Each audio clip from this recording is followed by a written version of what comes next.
नमस्कार, मैं doctor Narendra Kumar, drawing and painting से। अभी हम चर्चा कर रहे थे कि बीए पार्ट फर्स्ट के चित्रकला विषय के, और हमारा टॉपिक चल रहा है संयोजन के सिद्धांत, यानी प्रिंसिपल्स ऑफ कंपोजिशन। तो 3 इसके अंदर हम कर चुके, और अब चौथा है जो इसका प्रिंसिपल्स है कंपोजिशन का, यानी कि पेंटिंग का। तो उसके बारे में हम जैसे आज अभी हम चर्चा करेंगे। तो जैसे इससे पहले था बैलेंस, उससे पहले था यूनिटी, उससे पहले था, है ना, सबसे पहला फर्स्ट था यूनिटी, वो एक यूनिटी। उसके बाद में जैसे ये लास्ट अभी तीसरा ये टॉपिक था हमारा बैलेंस, और बैलेंस के बाद में चौथा है जैसे ये प्रभाविता, डोमिनेंस। तो इसका एक संयोजन के जो प्रिंसिपल है उसमें चौथा टॉपिक है, चौथा सिद्धांत है, चौथा प्रिंसिपल्स है प्रभाविता, डोमिनेंस। अब कला रचना में यानी कोई भी चित्र रचना है या कोई कंपोजिशन है, तो उसके अंदर प्रभाविता का सिद्धांत संयोजन के लक्ष्य, यानी जो कंपोजिशन है या पेंटिंग है, के लक्ष्य तथा उसकी क्रमबद्धता को प्रदर्शित करता है। यानी कि जो कला रचना में यानी जो कोई कंपोजिशन है या जो हम कोई पेंटिंग बना रहे हैं, तो उसके अंदर जो प्रभाविता है, प्रभाविता का जो सिद्धांत है, और वो कंपोजिशन के अंदर जो लक्ष्य है तथा उसकी जो क्रमबद्धता को प्रदर्शित करता है। यानी कि मूल विचार को रचना प्रक्रिया में अन्य सहायक विचार तथा स्थितियों की तुलना में अधिक महत्वपूर्ण और व्यवस्था देना प्रभाविता के अंतर्गत आता है। और कलाकृति का जो संपूर्ण आकर्षण केंद्र अथवा मुख्य विचार में केंद्रित होता है, तो कलाकृति के केंद्रीय विचार को प्रमुखता देना, प्रमुख व महत्वपूर्ण आकृतियों की ओर दृष्टि को निर्देशित करना तथा विरोधाभास द्वारा आकर्षण में वृद्धि करना प्रभाविता के अंतर्गत स्थान रखता है। यानी कि जो कोई भी कला रचना है, कोई भी पेंटिंग है या कोई जो कंपोजिशन है, तो उसका जो सिद्धांत है, उस कंपोजिशन सिद्धांत, उसका जो सिद्धांतों के अंदर हमारे जो प्रिंसिपल्स है कि ये प्रभाविता। अब प्रभाविता क्या है, जैसे एक तरह से कि उसके जो पेंटिंग का एक तरह लक्ष्य है, और उसके जो लक्ष्य की जो क्रमबद्धता को प्रदर्शित करता है। तो जो मूल विचार है को रचना प्रक्रिया में, यानी कि जो मूल विचार है उसका पेंटिंग का, जो बनाने वाला आर्टिस्ट का, उसका जो मूल सिद्धांत है, विचार है, तो उस रचना प्रक्रिया में अन्य सहायक विचार और स्थितियों की तुलना में अधिक महत्वपूर्ण व्यवस्था देना प्रभाविता के अंतर्गत आता है। और कोई भी कलाकृति का जो संपूर्ण आकर्षण है, यानी केंद्र है, उसका जो सेंटर है, और उसका मुख्य विचार में केंद्रित होता है। यानी कि जो उसका जो थॉट है या विचार है, सब्जेक्ट है, वो उसका सेंटर के अंदर एक तरह से केंद्रित होता है। और कलाकृति के केंद्रीय विचार को प्रमुखता देना, प्रमुख व महत्वपूर्ण आकृतियों की ओर, जो आकृति जो फॉर्म्स हैं उनकी ओर दृष्टि को निर्देशित करता है, और विरोधाभास द्वारा आकर्षण में वृद्धि करना प्रभाविता के अंतर्गत स्थान रखता है। अब इसकी जैसे परिभाषा है, यानी कि चित्र में प्रभाविता से तात्पर्य, ये जैसे प्रभाविता से क्या तात्पर्य है कि दृष्टि का महत्वपूर्ण तत्व पर सर्वप्रथम जाना। यानी कि चित्र में प्रभाविता से तात्पर्य जैसे हमको जो भी फॉर्म को देखते हैं, तुरंत हमारी दृष्टि किसी चीज़ पे जाती है, जो प्रभावित करती है। तो कौन सी फॉर्म, उसमें कौन सी चीज़ हमें उसमें तुरंत वो प्रभावित करती है। एक पेंटिंग में, एक कंपोजिशन के अंदर उसका रंग प्रभावित करता है, उसके फॉर्म प्रभावित करती है ना, उसकी कौन सी ऐसी फॉर्म या कौन सी चीज़ उसके हमें जो सर्वप्रथम उस पर हमारी दृष्टि जाती है। तत्पश्चात उसके बाद में चित्र के अन्य कम महत्वपूर्ण तत्वों पर क्रमानुसार जाती है। तो जो भी चित्र रचना है, या जो चित्र है, या जो पेंटिंग है, या जो कंपोजिशन है, तो उस रचना में दृष्टि प्रभाव को महत्व देना प्रभाविता के सिद्धांत के अंतर्गत आता है।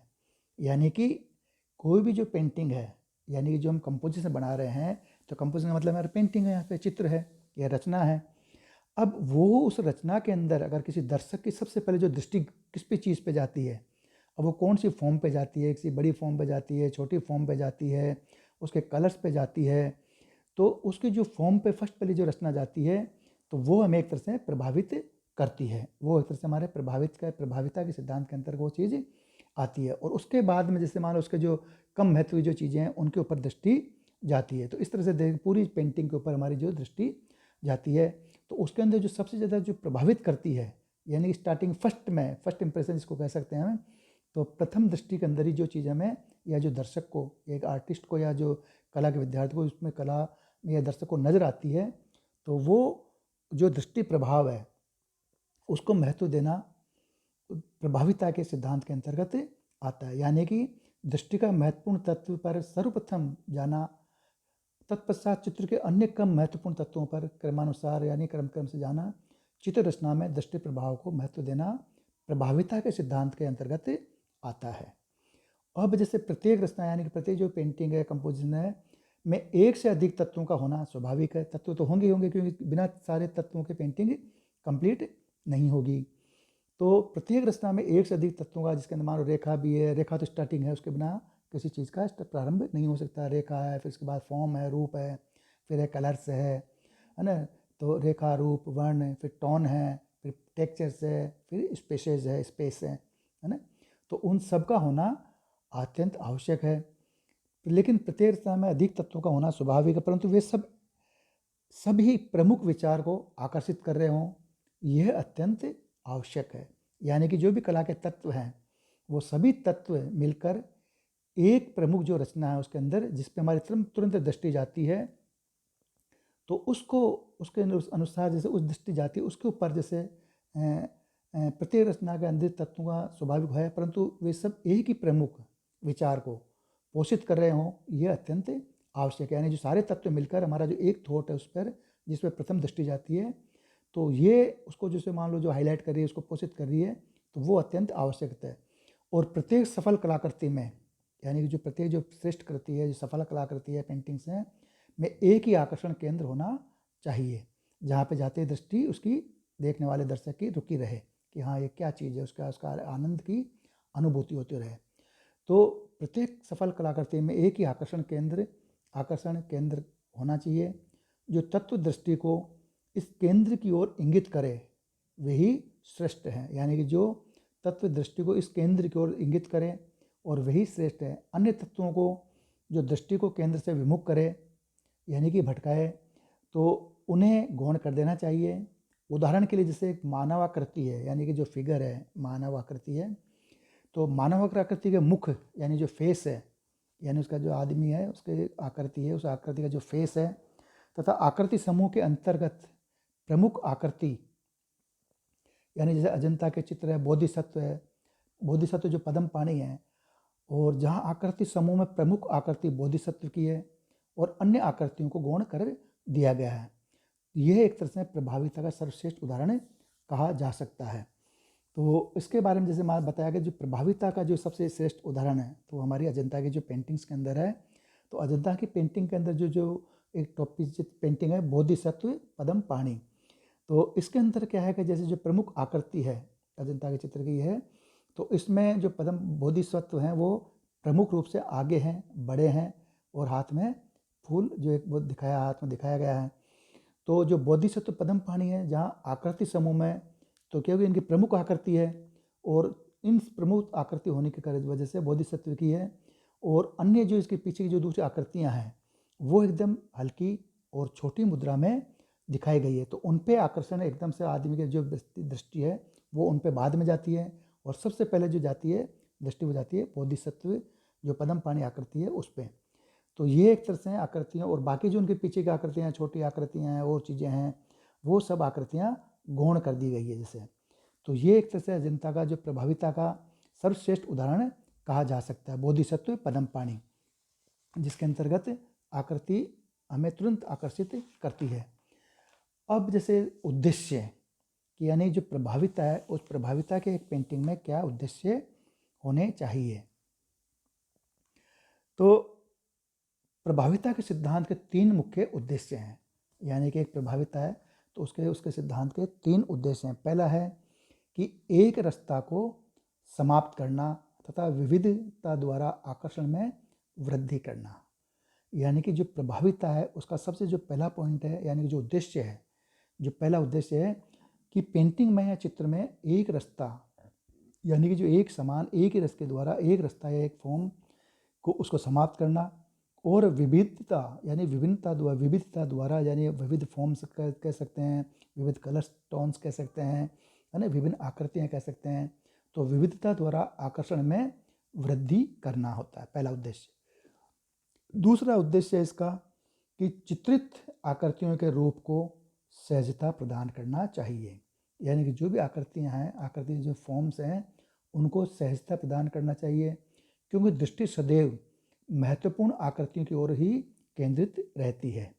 तो जैसे मान लो जो चित्र आकृतियाँ हैं उनकी जो फॉर्म्स है उनमें एक सहजता हो और उनमें अलग जैसे फॉर्म के जो मेन जो हमारी फॉर्म है उस फॉर्म से उनको थोड़ा सा सिंपलीकरण साधारणीकरण करके बनानी चाहिए, यानी उसको सहजता प्रदान करनी चाहिए। क्योंकि दृष्टि जो अगर पेंटिंग में चित्र में जो दृष्टि जाएगी वो सबसे पहले महत्वपूर्ण जो आकृति है उसके अंदर उसको वो अपने आप को अपने आप तरफ वो खींचती है। तो दृष्टि सबसे पहले जो महत्वपूर्ण आकृति है, बड़ी आकृति है, उसके ऊपर जाएगी, वहीं पे केंद्रित रहती है। और तीसरी है जैसे जिसको कह सकते हैं हम कि मुख्य विचार, यानी जो थॉट है, जो सब्जेक्ट्स हैं, मुख्य विचार है, तो को मुख्य विचार को अभिव्यक्त करने के वाले तत्वों को प्रभाविता प्रदान कर चित्र में सहयोग भाव उत्पन्न करना। यानी कि जो तीसरा उद्देश्य है प्रभाविता का, वह जो मुख्य विचार है, यानी कि जो मुख्य सब्जेक्ट का जो मुख्य आकर्षण है, यार जो भी चीज़ उसकी जो पेंटिंग है उस पेंटिंग का मुख्य थॉट क्या है, जो मुख्य विचार क्या है, उस विचार को अभिव्यक्त करने वाले, अब जिस मान लो उसको जो एक्सप्रेस करना है तो उसके लिए कौन कौन से तत्वों को जो उसको प्रभावित कर सकते हैं उनको उसमें डालकर उसको उसमें पेंटिंग में प्रेजेंट करके चित्र में सहयोग भाव उत्पन्न करना है। तो इस प्रकार जैसे ये जो इसके उद्देश्य बताएं, पहला एक रसता को समाप्त करना और विविधता द्वारा आकर्षण में वृद्धि करना, दूसरा चित्रित आकृतियों के रूप को सहजता प्रदान करना, क्योंकि दृष्टि जो हमारी दृष्टि है, नज़र है, वो सदैव महत्वपूर्ण आकृतियों की ओर केंद्रित रहती है। और तीसरी जो बताया है कि मुख्य विचार को अभिव्यक्त करने वाले तत्वों को प्रभाविता प्रदान कर चित्र में सहयोग का भाव उत्पन्न करना होता है। अब चित्र में प्रभाविता प्रदान करने वाले तत्व विषय वस्तु के अनुरूपता के अनुसार और साधारणीकरण सिंप्लीफिकेशन पर विशेष बल देते हैं। और इसके सर्वश्रेष्ठ उदाहरण जो भारतीय जैसे बाघ, भारतीय जो हमारी जो कला है उसमें बाघ गुफा में नर्तक समूह में नर्तकी का चित्रण है, जिसके नर्तकी का जो चित्रण है, और इस प्रकार प्रभाविता के सिद्धांत के साथ पृष्ठभूमि का चित्रण जुड़ा हुआ है।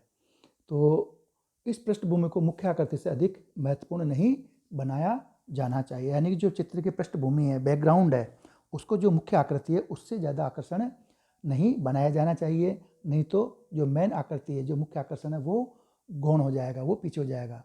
जबकि हमारा उद्देश्य जो मेन जो सब्जेक्ट है जिसको हम दिखाना चाह रहे हैं, तो वो जैसे इसका जो मैंने बाघ गुफा का जो नर्तकी का चित्र है, तो ये एक तरह से श्रेष्ठ उदाहरण इसका, साधारणीकरण इसका। तो इसके उदाहरण के जैसे इसका जो उदाहरण है, और इसी प्रकार से प्रभाविता के जो सिद्धांत के साथ जो पृष्ठभूमि है, उसके जो बैकग्राउंड है का चित्रण जुड़ा हुआ भी, उससे भी जुड़ा हुआ रहता है कि वो उसका बैकग्राउंड कैसा है, उस चित्रभूमि का, उसका थॉट का। तो उस पृष्ठभूमि को भी मुख्य आकृति से अधिक महत्वपूर्ण नहीं बनाया जाना चाहिए। तो ये एक तरह से प्रभाविता का जो के बारे में उसके जो उद्देश्य हैं उस उद्देश्यों के बारे में बताया। अब जैसे प्रभाविता सृजन की विधि, प्रभाविता किस तरह से सृजन किया जा सकता है, इसके बारे में हम चर्चा अगले वाले उसमें व्याख्यान में करेंगे। धन्यवाद।